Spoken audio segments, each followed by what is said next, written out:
Well, thank you, Shahian, for that introduction.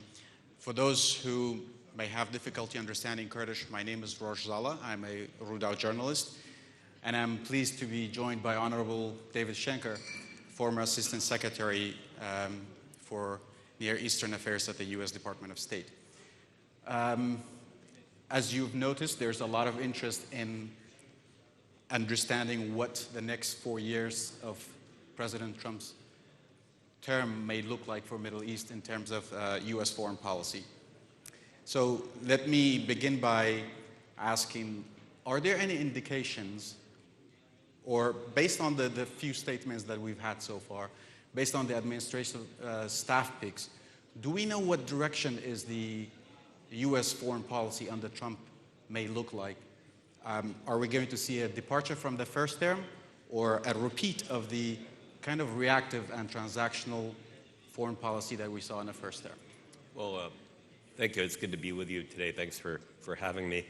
Let me start by just citing a few characteristics of what our Trump administration policy and foreign policy. One, as you said, is transactionalism. The other would be the predilection to try and make deals. Finally, and then perhaps most importantly, or maybe not finally, the disruptive nature of the approach. And finally, is, I think, a real strongly held aversion to war, very opposed to U.S. military action.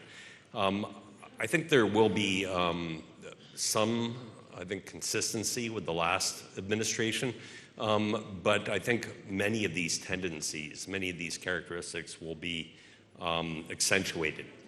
By that I mean Trump and the MAGA group, and this will be more MAGA certainly than the first mandate, will be really against these forever wars, long-standing U.S. troop deployments.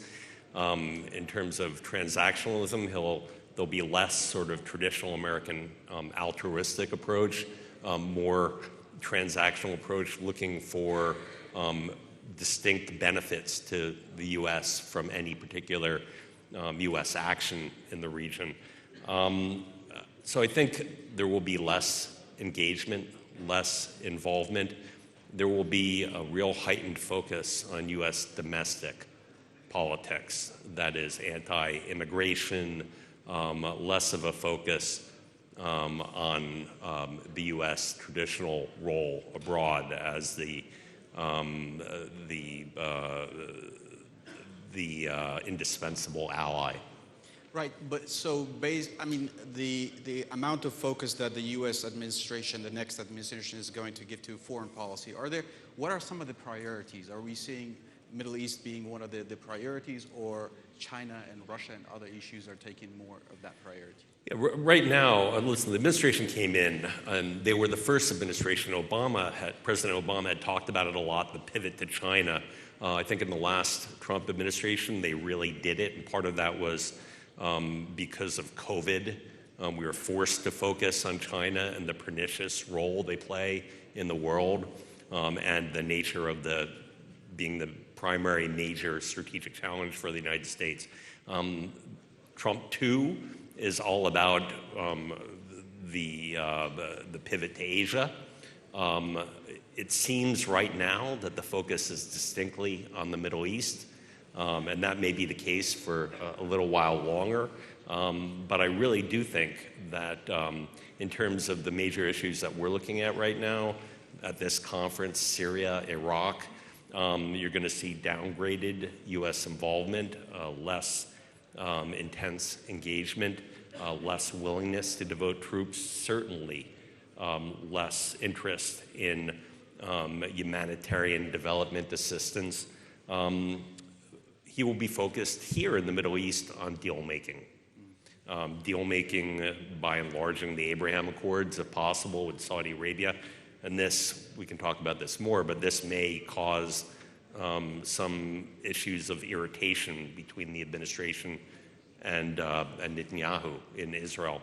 But certainly a Saudi deal, and most importantly, as we heard in the last panel, I think a movement toward getting back into a nuclear deal with Iran rather than a military confrontation. Right.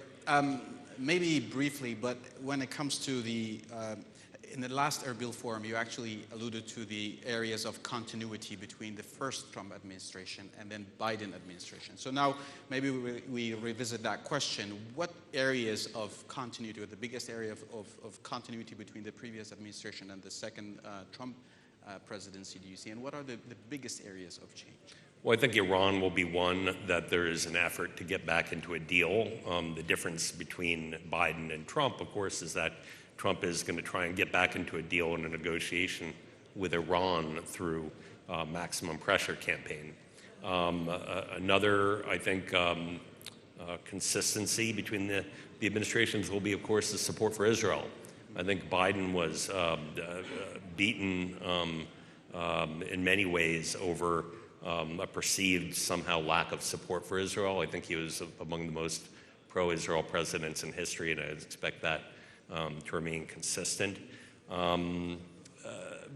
Beyond that, in the region, I think there will be even less interest on developments in Syria than there was in the Biden administration, in the Trump administration, and regrettably, I think, less interest in Iraq. Right. So actually, to narrow the conversation down a little bit to Iraq and Syria, the Trump administration is now using heavy pressures on Iraq to push Iraq to resume Kurdish oil export, including threats of sanctions. What does this tell us about the Trump's approach to Iraq versus Kurdistan region?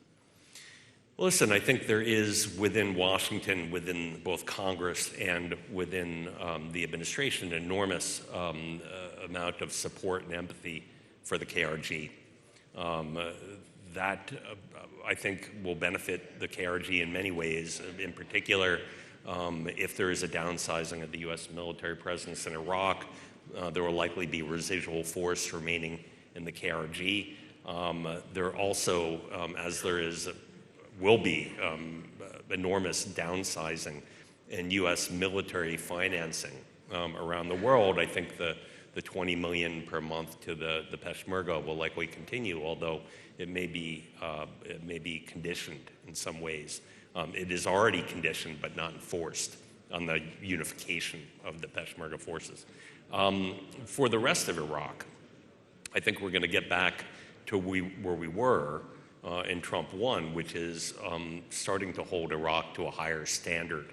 And if you go back and read from, I think it was February 4th, the president's presidential security memorandum, he talks about Iraq as being a priority in the maximum pressure campaign against Iran, closing off all routes for the illicit use of dollars, smuggling, a source of cash for the regime in Tehran.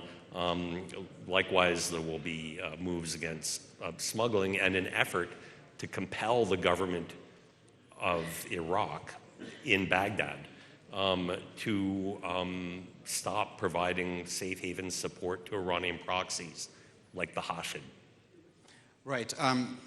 But does this tell us anything in terms of how President Trump is viewing Iraq now? Does it tell us anything about, is President Trump viewing Iraq as an actor that needs to be coerced into certain demands that the U.S. basically is having in the region? Yeah, I don't think President Trump gives a great deal of thought to Iraq. Right? Iraq is part of the maximum pressure campaign for him. It is a country, and if you read Joe Wilson's tweets, which I'm sure you're reading, many people here are reading them with great interest, it is a country that I think for good reasons has to balance its relationship between the United States and Iran. And yet, the government, of course, in Baghdad pays 338,000 members of the Hashid salaries, including several U.S. designated terrorist organizations. I think that's going to be a problem for the Trump administration. Right. With the Trump administration's freeze on financial or foreign aid and orders to Pentagon to prepare for budget cuts, how likely is that the Trump administration will keep the Defense Appropriation Act unchanged or unchallenged? We know that the fiscal year for 2025 allocates about $528 million to the Peshmerga forces, the SDF, Iraqi security forces. So will that remain? So you're talking about in Syria or in Iraq? No. Well, so I think the $430 million or so in FMF and other economic aid to Iraq is going to be on the chopping block. Some of it may remain, but I don't think President Trump will consider that a priority, something that has benefited the United States. And no, by the way, when I say this, I want to say that I disagree. I think it's very much in the U.S. interest to remain engaged in Iraq for any number of reasons, not all of them related to Iran. But I think that the president will view not only the 2,500 troops in Iraq, but the 850 that were in Syria, now 2,000 since the revolution. I think he'll view these troops as part of forever wars, something that the president has said he was elected to end.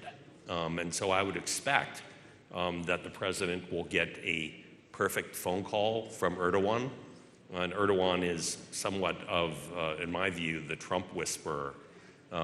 He will convince the president that Turkey can take up the U.S. role in Syria, can provide security, can secure a whole camp, can fight ISIS there in cooperation with the new government of Syria, and the United States will likely withdraw its troops and later downsize its presence in Iraq. Right. Actually, I do want to come to that, but before we get to that question, I do want to ask another question, now transitioning to more serious, specific questions.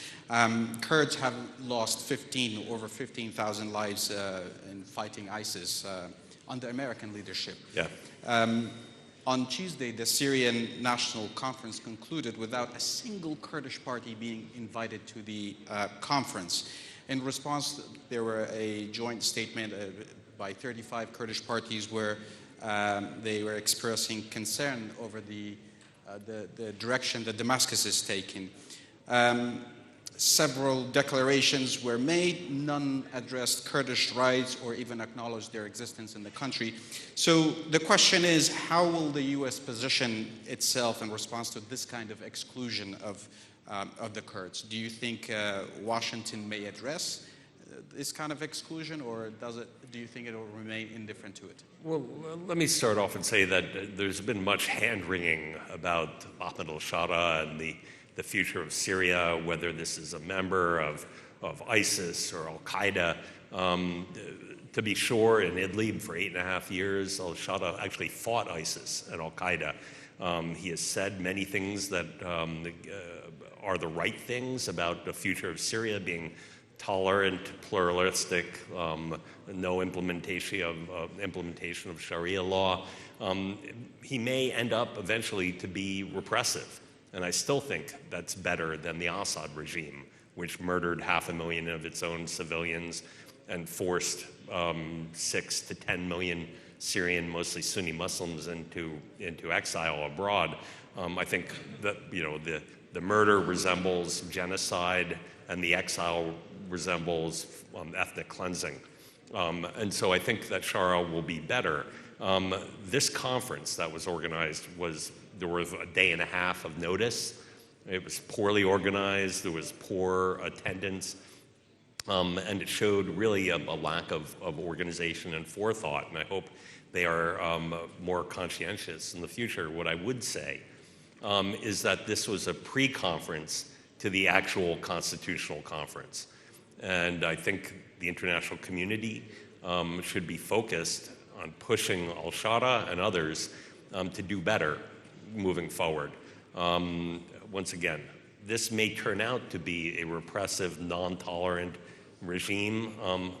the Assad regime was repressive, intolerant regime, and also murderous. I wish I could have a higher standard of what my expectation will be, but I think the West really has to, keep a close eye on the trajectory of this. And one final point, President Trump said he's not interested in being involved in Syria. I think this is a mistake. I think the United States should be engaged in helping to shape the future direction of Syria, to push them in a positive direction that is an inclusive society where all the components of Syria play a role and their rights are safeguarded. But I think so far we're seeing that this is just one area where Trump doesn't want to get involved, and he's delegating it to the Europeans. Right. Now, given all the radical changes in the past year or so in the Middle East, is it any more feasible for President Trump to actually go through with withdrawing troops from Syria? I hear a lot of people saying, well, we do need American troops in Syria for multiple reasons, but also, is it a dichotomous choice? Is it either or is there some middle ground that can be worked out? Well, listen, policy is people, and we still have to see who the people are in the right positions in Washington. We know Joel Rayburn will be coming to the Assistant Secretary of Near East Affairs. We'll see how involved the Secretary of State, Marco Rubio, wants to be in this issue. The Department of Defense as well. I don't see them wanting to remain in Syria. But listen, Erdogan, the Turks want to play this role in Syria. They want the United States out. They see Syria as a sphere of influence. This, as you know, is not going to be particularly good for the Kurds, right? And that is actually the dichotomy, because Washington supports the Kurds, and yet Trump has this relationship with Erdogan that is probably going to mitigate toward a greater Turkish role in Syria. And the bigger the role that the Turks play in Syria, by the way, the bigger the role the Israelis are going to play, because these two states, while one is a major non-NATO ally and the other is a NATO partner, these two states are not getting along particularly well. I'm actually glad that you mentioned that, because, so as you mentioned, the withdrawing troops from Syria is not just between Turkey and U.S. and other regional actors. We've seen high diplomatic traffic between Saudi Arabia and the new authorities in Damascus. So the U.S. legitimized its presence in Syria by basically countering Iran, fighting ISIS. The United States has never had the authority to be in Syria. Not officially, correct, but not officially. But now the Iran factor is kind of almost gone. Fighting ISIS, Turkey is proposing or suggesting that Turkey can lead a coalition to take over that role. So, but other regional actors, Saudi Arabia, for example, how they may react to an expanded role of Turkey in Syria. Yeah, I think this is why we're seeing the UAE, Saudi Arabia, and other states in the region getting involved.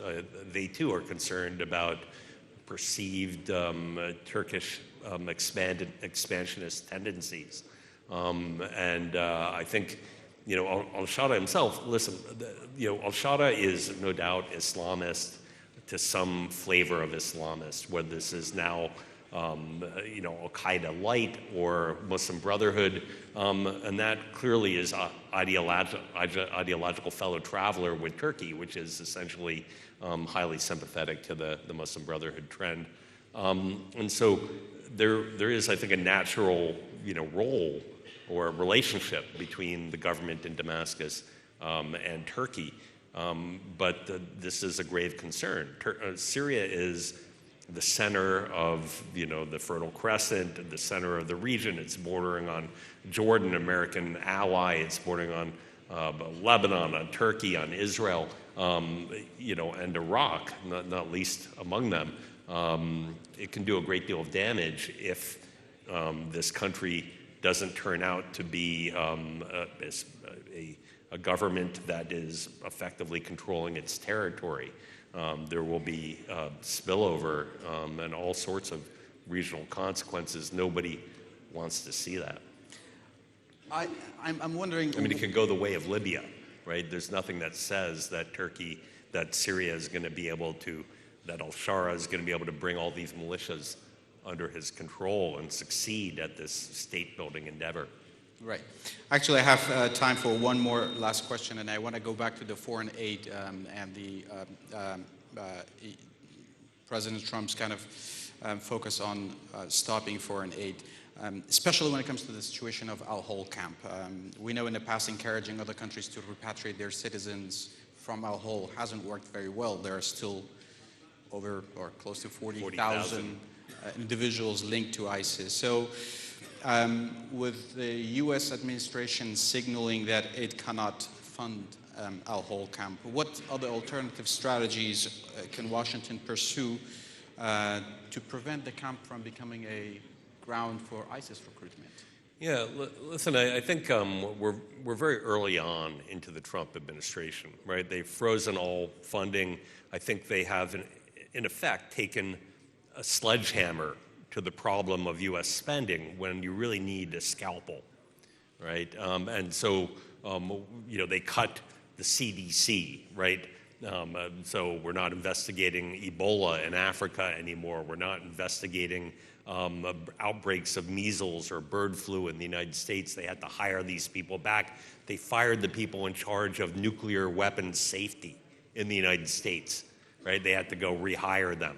And this is another one of those cases where they have cut funding that helps secure. The people for the security are covered by Defense Department funding, right? There are still guards that are being paid. But the social services and other services when the camp have stopped. And this, in the long term, is going to create a large problem. And my hope is that Secretary of State Rubio will see this as something important and advocate for its return. Otherwise, there'll have to be other states, including perhaps Europe, that actually step up and cover this expense. Listen, the United States does an awful lot around the world. As a percentage, maybe not as much as many other countries, but as a gross amount, significantly more than any other country in the world in terms of humanitarian security. We have enormous responsibilities and enormous debt. And this administration is committed, for better or for worse, getting down the debt. And that means, and that's another principle of Trump foreign policy, is burden sharing, that our partners are going to have to do more. And while I disagree with much of the approach so far, I think burden sharing is right. I think it is not beholden, the United States is not responsible for funding every mission around the world, particularly missions where other states are going to be more directly affected and have the wherewithal to cover these expenses. I mean, you worked at the State Department, removing this important diplomatic tool. Does it worry you that other actors may try to make use of it to regain a foothold in Syria? This is a key question for the Trump administration and for the United States going forward. We have a very small tool, a small tool bag of foreign policy tools, right? We've got the diplomatic approaches where we can jaw and convince states to do things. We've got the military instrument. We can threaten you. We can attack you. We can drone you. We've got the economic coercive instrument. This is the Treasury sanctions, which are crippling, right? Incredibly difficult for many people once they get sanctioned.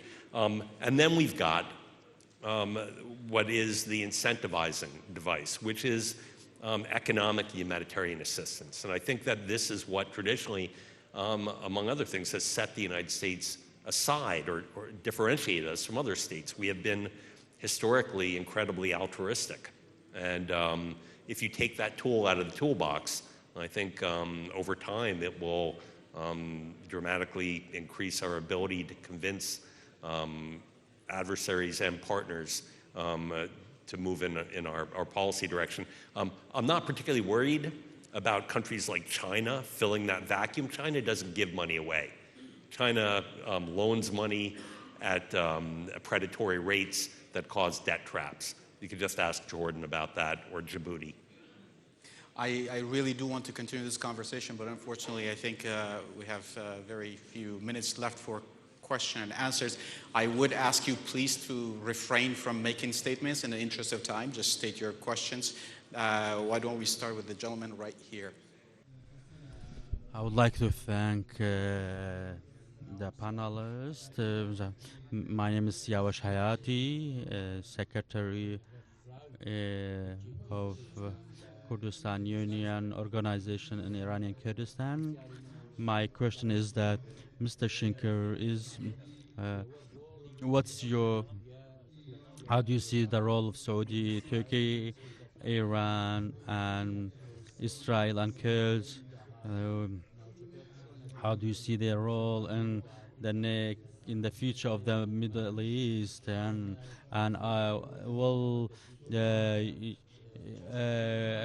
we've seen that the conflict is widening. It becomes big. The problem bigger. How do you see the role of those countries? So is this Saudi, Turkey, and Iran, the role of Saudi, Turkey, and Iran in the region? I believe that was the question, including the role of the Kurds. And the role of the Kurds. Listen, Saudi is a growing, I think, increasingly impactful, ambitious country with an enormous sovereign wealth fund that has aspirations to play a global diplomatic role, and we can see that they're playing that role right now, not only in the region with the Arab Initiative on Gaza, but playing a global role in negotiating the release of American hostages or wrongly detained individuals in Russia. And so I think that Saudi increasingly is playing a big role. There's a bit of a competition between Saudi Arabia and the UAE for diplomatic role, economic role in the region, but I think Saudi, with much larger population, is in a position to play a very large role in the region going forward. And of course, somewhere out there is the possibility, depending on what happens in Gaza and the West Bank and with the Palestinians, for normalization with Israel, which would, of course, in many ways bring Saudi even closer to the United States with some sort of defense agreement.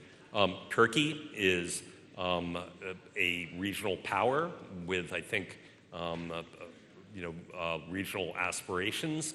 Wants to play a role throughout the region, has played an enormous role in North Africa, has a certain view of the United States, has a certain view of Israel,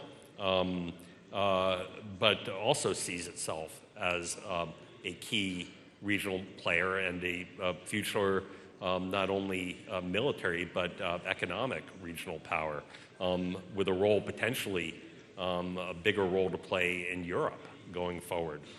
Finally, Iran. And of course, I'm going to be careful to differentiate between the Iran in Tehran and the regime and the people. I think the regime is a destabilizing regional actor that until recently had played a really pernicious role in Yemen, Iraq, Syria, Lebanon, just to name a few, funding foreign proxy armies that erode the sovereignty of states and bring wars to the region, and in all of those cases, enormous humanitarian suffering. I think they are, notwithstanding what we heard on the last panel, an aspiring nuclear state. This is why they're enriching to 60%. They're very concerned about regime survival, but have experienced enormous setbacks since Hamas launched its war against Israel, losing its chief proxy in Hezbollah that it created in 1982 and has been funding with enormous amounts of Iranian patrimony since then. They're gone. Their 40-year, 60-year strategic ally in Damascus is gone. And now I think the Hashid have pulled back on their attacks on Israel because they're concerned that Israel may attack Iraq. And of course, in Yemen, the electricity is down, and the Israelis have indicated that they're willing to sink a ship in Hodeidah or Salif. And so this proxy, too, is under pressure with the legitimate government now starting to seize Iranian armed ships. So I think it'll be interesting. Trump wants to get into a negotiation with them, and we'll see if they judge that in their interest. I think they may, because they're concerned about regime survival. Finally, the Kurds. The Kurds are in, between Iraq and a hard place, as they say. They have to balance ties with the Iranians, with the Turks, and with Baghdad. Incredibly complex. I think the $16 per barrel deal that you just got, I think will put you on probably the best footing with Baghdad that you've had since before the referendum. And I hope that you continue to work on balancing your budget, economic reforms, and stability here to attract foreign investment. I think you are a relative island of stability and can play a very important role in ensuring the well-being of the Kurdish people. If you don't mind, let me take one more question from this end. شكرا كثير. أنا رح أحكي بالعربي maybe. أحسن. أحسن. أوكي. زوزانا علوش من شمال وشرق سوريا. آسفين إنه دائما نحكي عن القضية الكردية بس لأنه ما لقينا الحل للقضية الكردية حتى نحكي عن القضايا الوطنية. أنا عندي سؤال، بأي مدى ممكن الإدارة ترامب الجديدة تعمل شراكات مع الإدارة الجديدة في سوريا؟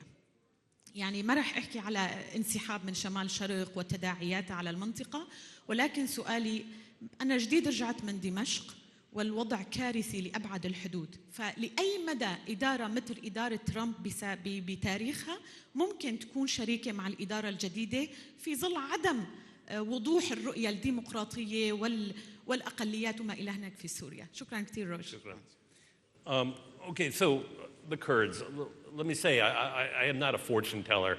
I would tell you that my prediction of the perfect phone call that is coming between President Trump and President Erdogan is because this thing happened in 2018 and Trump agreed to a withdrawal from Syria. And I think that tendency to decrease U.S. military footprint in the region is even more pronounced now than when he agreed to it the first time. I am optimistic because I think it's not only because I think there is a sympathy and a respect and a special, I think, understanding of Kurds in Washington about the bilateral relationship. That's one reason. The other is because I'm hoping that your leadership will somehow move from two camps into a unified camp to present Kurdish interests as a unified interest in Iraq. It will make you a more effective body with Damascus, a more effective force, and a more effective advocate for your national interests, right? Both as a federal component and as a national actor, because you are a part, in the end, whether you like it or not, of Iraq. And so, listen, I'm not particularly optimistic for the national project in Syria, right? I think, unfortunately, the institution building of Rojava that has happened since the SDF took on its role is something that both al-Shara and seemingly the Trump administration is not going to advocate for. So I think that while the al-Shara and the new government in Damascus is not interested, I don't think they have a particularly good understanding of what federalism is, but they've already said they don't want it, and I think there is a move toward incorporating the SDF back into the national Syrian army, not the Turkish-backed national Syrian army, but the national army of Syria. So U.S. relations with al-Shara. Once again, there is enormous anxiety in Washington. I've experienced it talking to Syrian Americans and others about what the future nature of the al-Shara regime or government will be in Damascus. I don't think the Trump administration is going to be focused on human rights right? Although Trump 1 was certainly focused on minority rights. You can see what we did in terms of funding in Iraq. Much of the funding went to protecting minorities in Nineveh, right? I think that if this issue is presented this way in Washington, I think there will be a better chance, but there has not been, I think, an effective messaging of what the future Syria is going to be and what it is right now in Washington. There's a view that al-Shara is, ISIS or al-Qaeda. Once again, he has said all the right things. He has not taken a great deal of actions that would lead us to believe that he's heading down the road to be the Islamic State of Syria, right? He says he doesn't want to do that. He has done a number of things that would, but for the administration, I think it's a matter of watch and then verify. Right? We're going to have to judge him and the actions of the government of Syria every step of the way and hold them accountable. And I think that's going to be harder if we are not engaged and involved every step of the way, if we're not providing humanitarian assistance.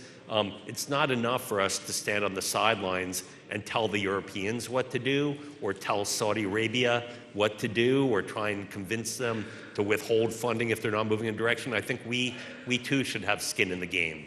This is a critical moment. Syria is a critical country, and we have to be there. And I hope, as time goes on, the Trump administration will realize that.